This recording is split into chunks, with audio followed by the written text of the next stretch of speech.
Matatagpuan ang Dawson Creek sa northeastern part ng British Columbia at nasa border ng Alberta. Mayroon itong population na halos 13,000 kung saan ang karamihan sa minority group ay mga Pinoy.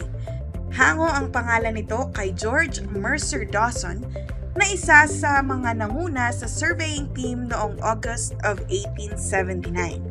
Naging syudad ito taong 1958 matapos ang construction ng famous Alaska Highway.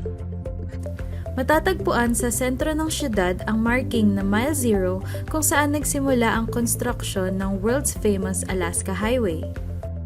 Ngunit ano nga ba ang nasa likod ng titulong Famous Alaska Highway? Tara, alamin natin ang kasaysayan nito. Ang Alaska Highway na kilala rin sa tawag na Alcan Highway ay may haba na 2,232 kilometers o 1,387 miles mula Dawson Creek, British Columbia hanggang Yukon at nagtatapos sa Delta Junction sa estado ng Alaska sa United States. Ito rin ang kumokonekta sa Richardson Highway hanggang Fairbanks, USA. Ginawa ang kalsada upang proteksyonan ang USA matapos ang Pearl Harbor attack ng mga Japanese forces noong World War II. Sa kasalukuyan, nagsisilbing daan ang Alaska Highway para sa mga mahilig mag-road trip at gustong makita ang kagandahan ng kapaligiran sa pagitan ng Amerika at ng Canada. At bukod sa famous Alaska Highway mga kasambahay, meron din silang mini museum ng mga preserved animals, antique collections at souvenir items.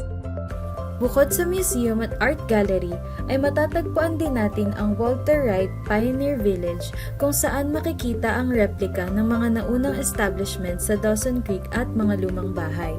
Ipinangalan ang pookpasyalang ito kay Walter Wright bilang parangal at pag-alala sa kontribusyon nito upang mapanatili at mapangalagaan ang kasaysayan ng nayon. At alam mo ba, JD, dito rin matatagpuan sa Dawson Creek ang first fully operational wind park sa buong British Columbia. Ang tinatawag siyang Bear Mountain Wind Park at yun ang nagsusupply ng energy ng buong Southeast region sa British Columbia. Wow! Yeah. Tara mga kasambahay, samahan niyo kami!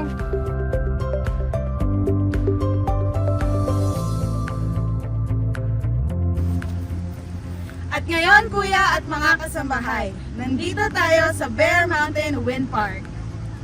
Ito ang pinakaunang wind park sa buong province ng British Columbia. At ito ay gumagamit ng 34 turbines na bumabaybay sa buong Bear Mountain Bridge.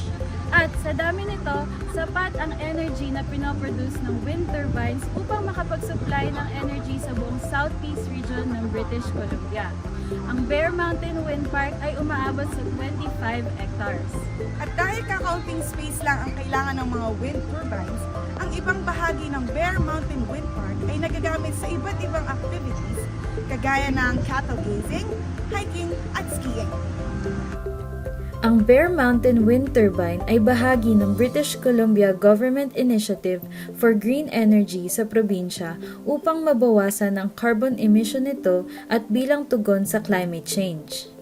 Thanks be to God sa pagsama sa aming trip dito sa Dawson Creek, British Columbia, Canada. Hanggang sa susunod nating trip!